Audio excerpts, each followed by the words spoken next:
McAfee World है hardness of water. Actually ये mole concept का ही पार्ट होता है, बट हम लोग इसको इक्विवेलेंट कॉन्सेप्ट में भी पढ़ सकते हैं, हार्डनेस ऑफ वाटर। तो पहले हम समझते हैं हार्डनेस ऑफ वाटर क्या होता है। आपको पता है कि जो वाटर होता है वो दो तरह का होता है, hard water and soft water. Soft water को हम कैसे डिफाइन करते हैं, हार्ड और सॉफ्ट वाटर को?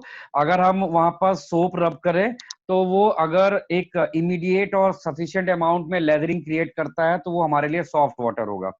और अगर वहां पर लेदरिंग में टाइम लगता है, आपको ज्यादा रब करना पड़ रहा है, तो उस केस में वो हार्ड वाटर होगा। ठीक है।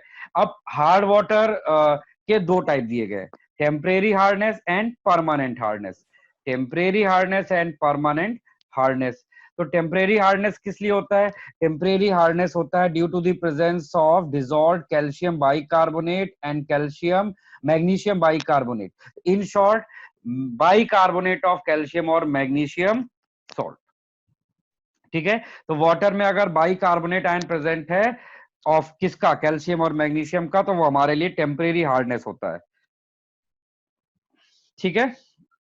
अच्छा, इसके बाद दूसरा होता है हमारे पास परमानेंट हार्डनेस। तो परमानेंट हार्डनेस क्यों होता है? Due to the presence of calcium chloride, calcium sulphate, magnesium sulphate in water. मतलब chloride and sulphate salt of calcium और मैग्नीशियम अगर प्रेजेंट है तो वो हमारे लिए वहां पर क्या क्रिएट करेगा? परमानेंट हार्डनेस क्रिएट करता है। ठीक है। तो ये दो तरह की पॉसिबल हार्डनेस होती है। तो हार्डनेस के क्वेश्चन जब हम लोग कर रहे होते हैं तो याद होगा हमने आपको कंसंट्रेशन ऑफ सॉल्यूशन में एक यूनिट बताई थी कंसंट्रेशन की, दैट इज ppm, पार्ट्स पर मिलियन।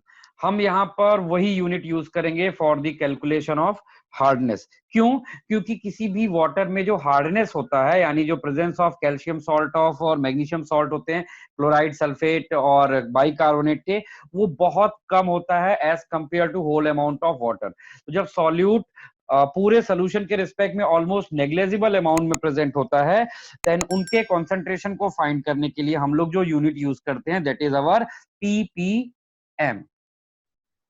ठीक है। अब देखिए यहाँ पे परमानेंट हार्डनेस को रिमूव करने के लिए क्वेश्चंस में मोस्ट कॉमनली हम परमानेंट हार्डनेस को कैसे रिमूव करेंगे? वाया सोडियम कार्बोनेट की हेल्प से। और जो टेम्परेरी हार्डनेस होती है मोस्टली वो तो बॉईल करने पे ही आपका एलिमिनेट हो जाती है। ठीक है। लेकिन जो परमानेंट हार्डनेस होती है उसको बॉईल करना होता है, लेकिन along with some reagent, like हमने वहां पर सोडियम कार्बोनेट डाला, कॉलगन डाल दिया, जियोलाइट डाल दिया। तो हमारे पास बहुत सारे मेथड्स हैं जिनकी हेल्प से हम लोग परमानेंट हार्डनेस को रिजॉल्व कर सकते हैं, रिमूव कर सकते हैं। तो हमें वही परमानेंट हार्डनेस वगैरह कैलकुलेट करने को भी आता है किसी particular given amount of water में। तो हमारा यहाँ पर फोकस रहेगा इन्हीं सबको कैलकुलेट करने में। चलिए तो शुरू करते हैं फिर इसमें। देखिए परमानेंट हार्डनेस में a known volume of hard water is taken and excess of known equivalent of sodium carbonate are added in it। ठीक है। नॉन वॉल्यूम लिया वाटर का और उसमें known equivalent of sodium carbonate add किया, and sodium carbonate react with calcium and magnesium ion forming precipitate of calcium carbonate and magnesium carbonate, and these precipitates are filtered off. ये calcium carbonate और magnesium carbonate precipitate, white colour का precipitate होता है, और ये filter होके अलग कर लेंगे हम लोग। And this filtrate is titrated with strong acid HCl or H2SO4, knowing the equivalent of Na2CO3 added and left unreacted the equivalent of Na2CO3 consumed by the hard water is known। मतलब कह रहा है कि जो भी आपका filtrate था उसको स्ट्रॉन्ग एसिड के साथ टाइट्रेट कराया, तो जो बचा हुआ हमारा सोडियम कार्बोनेट होगा उससे रिएक्ट करेगा, इससे हमें रिमेनिंग अमाउंट ऑफ Na2CO3 मिल जाएगा। और टोटल हमें शुरू में जो ऐड किया तो हमें पता था। तो यूज Na2CO3 किस लिए यूज होगा? कैल्शियम कार्बोनेट और मैग्नीशियम कार्बोनेट को बनाने के लिए। समझ रहे हैं बात? तो जो भी यूज Na2CO3 के मिलीग्राम इक्विवेलेंट होंगे वो किसके बराबर हो जाएंगे? कैल्शियम कार्बोनेट और मैग्नीशियम कार्बोनेट के मिलीग्राम इक्विवेलेंट के बराबर हो जाएंगे। So the equivalent of NaOH consumed is equal to the total equivalence of calcium और magnesium ion in hard water। ठीक है। तो यही वाली लाइन सबसे इंपॉर्टेंट है, मैं इसको हाईलाइट भी कर दे रहा हूं। The equivalent of Na2CO3 consumed is equal to the total equivalent of Na2CO3 in hard water। ठीक है। चलिए आगे बढ़ते हैं। Hardness of water is represented in PPM. Hardness of water is represented in PPM of calcium carbonate. milli that is what milligram of calcium carbonate present per liter of hard water. Milligram of calcium carbonate present in per liter of hard water is known as ppm value, that is represented in milligram per liter. But hard water does not contain calcium carbonate. Hard water contains calcium chloride, magnesium chloride और calcium bicarbonate, magnesium bicarbonate etc. तो जो 1 मोल of calcium chloride होगा वहां पर, उतने ही वहां पर मोल पे क्या बनेगा, कैल्शियम कार्बोनेट बनेगा।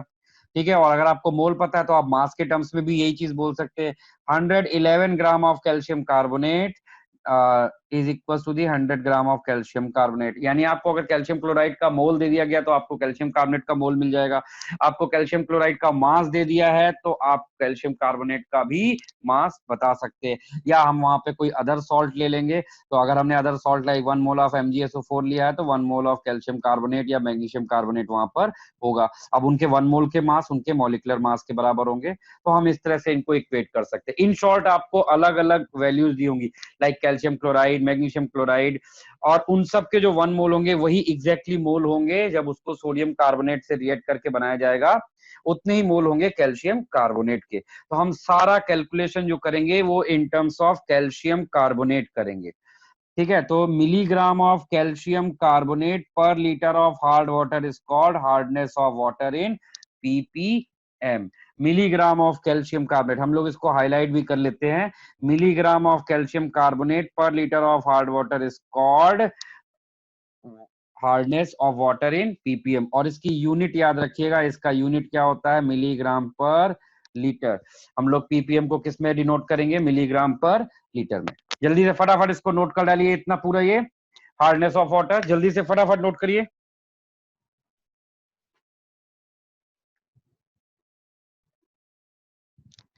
कॉपी हो गया भाई?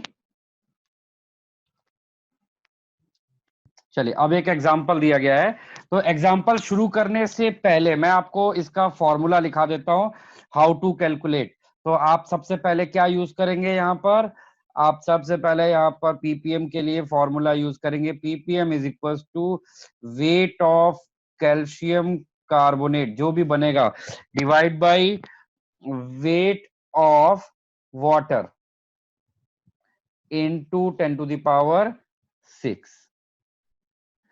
तो weight of calcium carbonate divide by weight of water into 10 to the power 6। आप हमेशा यही फॉर्मूला यूज करेंगे एंड सॉल्व करेंगे इसको। ठीक है, अब देखिए यहां पर एक एग्जांपल दिया गया है, उस एग्जांपल को पहले देखते हैं। एग्जांपल ध्यान दीजिए, क्वेश्चन दिया है कि 1 litre of sample of hard water contains 1 milligram of calcium chloride and 1 milligram of magnesium chloride. Find the total hardness of water in terms of calcium carbonate per 10 to the power 6 part of water by weight। यानी वो ppm ही बोल रहा है आपसे, क्योंकि ppm क्या होता है, 10 to the power 6 gram of water में जो भी अमाउंट ऑफ सॉल्यूट होगा दैट इज योर ppm। तो वहां पे सॉल्यूट हमारे लिए कौन है, हार्डनेस, और हार्डनेस को हम किसके फॉर्म में मेजर करेंगे, कैल्शियम कार्बोनेट के फॉर्म में। यानी हमें पीपीएम कैलकुलेट करने को बोला गया है। तो अब देखिए यहाँ पर जो मेथड दिया है बहुत आसान है, आप हमेशा यही मेथड यूज करिए। इस क्वेश्चन को इस मेथड से करना सबसे आसान होता है। सबसे पहले हमने मिलीमोल ऑफ मैग्नीशियम कार्बोनेट निकाल लिया। हमें मैग्नीशियम क्लोराइड का मास दिया है 1, तो मिलीग्राम को पहले ग्राम में कन्वर्ट किया और फिर उसको मॉलिक्यूलर वेट से डिवाइड किया तो हमें मोल आ गया। ठीक है, ऐसे ही फिर और हमने 1000 से मल्टीप्लाई कर दिया तो देखो ये मिली मोल हो जाएगा। फिर हमने मिलीमोल ऑफ कैल्शियम क्लोराइड निकाला तो weight upon molecular weight into 1000, तो ये मिलीमोल ऑफ कैल्शियम क्लोराइड भी आ गया। और अभी हमने आपको पीछे ही दिखाया था कि millimole of calcium carbonate, millimole of calcium carbonate if magnesium chloride and calcium chloride are taken from form of calcium carbonate, तो ये हमेशा 1:1 के रेशियो में होंगे। तो टोटल कैल्शियम कार्बोनेट कितना आएगा, जितना इसका मिलीमोल है प्लस जितना इसका मिलीमोल है, तो हमने दोनों को उठाकर ऐड कर लिया।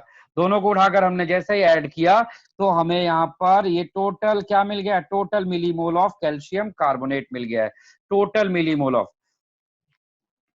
अब ये जो टोटल मिलीमोल मिला है ये आपको कितने मिला है, ये टोटल मिलीमोल है आपका 1 लीटर सैंपल में।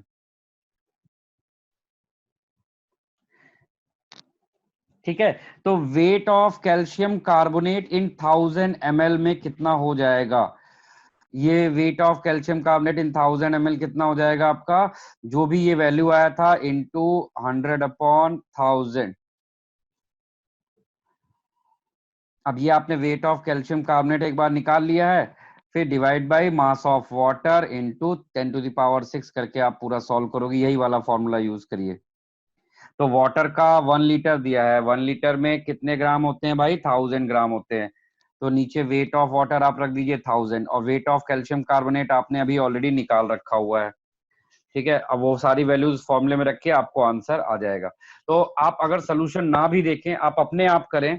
आपको क्या करना है, मैग्नीशियम क्लोराइड के मिलीमोल निकाला, कैल्शियम क्लोराइड के मोल निकाले, और वो जो भी मोल होंगे उतने ही मोल में क्या बनेगा आपका, कैल्शियम कार्बोनेट बनेगा। तो टोटल कैल्शियम कार्बोनेट क्या हो जाएगा, mole of calcium chloride plus mole of magnesium chloride. Total calcium carbonate आ गया, उससे हमने क्या निकाल लिया, मास ऑफ कैल्शियम कार्बोनेट। ठीक है भाई, हमें मास चाहिए होता, तो हमने मास ऑफ कैल्शियम कार्बोनेट निकाला। तो मास ऑफ कैल्शियम कार्बोनेट कितना हो जाएगा, 100 से मल्टीप्लाई कर दिया तो ये देखिए मास आ गया। ठीक है, और ये 1000 ml के लिए निकाल लिया, 1000 ml में कितना हो गया वो भी निकाल लिया गया। तो 1000 ml में टोटल इतना ग्राम कैल्शियम कार्बोनेट है। ठीक है, तो वो हमने यहाँ पर रख दिया, और नीचे क्या था, वाटर ऑलरेडी आपका 1000 ग्राम था, 1000 ग्राम रख दिया इंटू 10⁶। पूरे को सॉल्व करोगे आंसर आ जाएगा 1.95। अच्छा, इसके बाद अब आगे आपको बताया है कि हार्ड वाटर को सॉफ्ट वाटर में कैसे बदलते हैं, शॉर्ट में आपको मेथड्स बताए हैं। तो हार्ड वाटर को सॉफ्ट वाटर में बदलने के पहला मेथड है कि उसको वॉशिंग सोडा के साथ बॉईल कर दीजिए, यानी Na2CO3 के साथ। दूसरा मेथड है कि उसको स्लैग लाइम के साथ बॉईल कर दीजिए। सेकेंड मेथड है कि उसको हमने किसके साथ में बॉईल कर दिया है, स्लैग लाइम के साथ में। फर्स्ट मेथड था कि हमने इसको वॉशिंग सोडा से बॉईल किया, दूसरे मेथड में हमने इसको स्लैग लाइम कैल्शियम हाइड्रोक्साइड के साथ बॉईल किया। थर्ड मेथड यूज किया गया है परम्यूटेट, और इसी को हम लोग जियोलाइट भी बोलते हैं। ठीक है, जियोलाइट का फॉर्मूला है Na2Al2Si2O8। ये वैसे भी आपको याद रखना चाहिए, ये कभी भी आपसे पूछा जा सकता है, ये फॉर्मूला ही पूछा जा सकता है, what is the formula of zeolite. तो इसको हम लोग शॉर्ट में ऐसे लिखते हैं Na2Z। तो ये जो Z पार्ट है ना वो ये है Al2Si2O8। ठीक है, तो ये सोडियम जियोलाइट है, इसके साथ रिएक्ट करते हैं तो ये कैल्शियम जियोलाइट और NaCl बनाता है। फिर लास्ट मेथड है कॉल्गन मेथड। कॉल्गन मेथड में हम लोग सोडियम हेक्सा मेटाफॉस्फेट के साथ में उसको ट्रीट कराते हैं हार्ड वाटर को, तो वो इस तरह से कॉम्प्लेक्स बनाता है सोडियम का। तो ये आपके पास मेथड्स हैं, ये मेथड के नाम और ये फॉर्मूलाज आपको याद रखने हैं। ठीक है, तो आपको यहाँ पर एक दो क्वेश्चन दिए सेल्फ प्रैक्टिस के, जरा वो मेरे सामने कर लीजिए। जरा ये फर्स्ट वाला क्वेश्चन करिए, 175 क्वेश्चन नंबर करिए। Calculate degree of hardness of water containing 0.02 gram of MgSO4 पर लीटर। ये वाला सॉल्व करिए सभी लोग। 75 के फर्स्ट का ए पार्ट सॉल्व करिए। आपको दिया है 0.02 ग्राम ऑफ मैग्नीशियम सल्फेट। अभी पीछे बताया गया था कि जितना भी आपका हार्डनेस होती है वो ड्यू टू दी मैग्नीशियम और कैल्शियम के क्लोराइड और सल्फेट की वजह से होती है। तो आपको यहाँ पर इनका मोल निकाल लेना है, किसका, मैग्नीशियम सल्फेट का। वही सेम मोल किसका हो जाएगा, कैल्शियम कार्बोनेट का। और आप फिर कैल्शियम कार्बोनेट का मास निकाल दीजिए, फिर फॉर्मूले में वैल्यू रख दीजिए। तो हमें अगला काम क्या करना है, सबसे पहले निकालिए मोल ऑफ मैग्नीशियम सल्फेट। तो मैग्नीशियम सल्फेट का मॉलिक्यूलर वेट कितना होता है भाई, कोई बताए, 0.02 डिवाइड बाई, आई थिंक इसका मॉलिक्यूलर वेट आएगा 120। इसका मॉलिक्यूलर वेट है 120। तो ये हमारा क्या आ गया, मोल ऑफ मैग्नीशियम सल्फेट। यही क्या हो जाएगा, मोल ऑफ कैल्शियम कार्बोनेट के। और आपने कैल्शियम कार्बोनेट के एक बार मोल निकाल लिए, तो आप क्या निकाल सकते हैं, मास ऑफ कैल्शियम कार्बोनेट निकाल लोगे। मास ऑफ कैल्शियम कार्बोनेट कितना हो जाएगा भाई, जो भी मोल आया है इनटू जो भी आपका मोल आया है into molecular weight of calcium carbonate. तो 0.02 बाई 120 इंटू 100। तो ये आपको क्या आ जाएगा, मास ऑफ कैल्शियम कार्बोनेट। अब आपको क्या निकालना है, वाटर हार्डनेस। हार्डनेस आपको पता है कि आपको किस में कैलकुलेट करना है, पीपीएम में।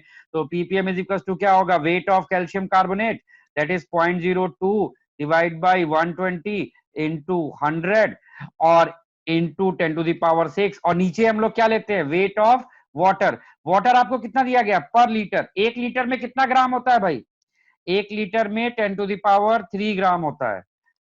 ठीक है, अब इस पूरे को आप सॉल्व कर लीजिए, आपको जो भी आएगा वही आपका आंसर हो जाएगा। देखिए अगर ये समझ में आ गया है तो सेकंड वाले का आंसर आप लोग अपने आप करके बताइए, बिल्कुल सिमिलर पैटर्न पे करना है। सेकंड वाला आप लोग करके दिखाइए और आंसर बताइए सीधे उसमें। अरे भाई इस बार मोल डायरेक्टली दिया हुआ है, यही मोल हो जाएंगे कैल्शियम कार्बोनेट के, तो मास क्या हो जाएगा, इसको 100 से मल्टीप्लाई कर दोगे तो 0.5 मास आ जाएगा, और फिर 0.5 बाई 1000 इंटू 10⁶ करोगे तो 500 आएगा। नोट हो गया, नेक्स्ट पेज में जाइए। नेक्स्ट पेज में फिर से क्वेश्चन दिया है, आप ये सब नोट कर लीजिए। तो एक बार आपकी मतलब पीपीएम की अच्छी खासी प्रैक्टिस हो जाएगी, आपको समझ में आने लगेगा कि पीपीएम के जब भी क्वेश्चन आएंगे तो आपको हमेशा कैल्शियम कार्बोनेट का बस मास निकालना है और पीपीएम कैलकुलेट कर देना है। तो ये 176 क्वेश्चन भी नोट कर लीजिए सभी लोग। चलिए अब इसके बाद एक छोटा सा कॉन्सेप्ट है, उसको भी नोट कर लीजिए। एक छोटा सा कॉन्सेप्ट है, calculation of available chlorine. Calculation of available chlorine, calculation of available chlorine. देखिए इसको समझने से पहले सबसे पहले ये जानिए कि अवेलेबल क्लोरीन क्या होता है। देखिए जब आप एक बहुत कॉमन सा आपका ब्लीचिंग सब्सटेंस होता है the known as bleaching powder.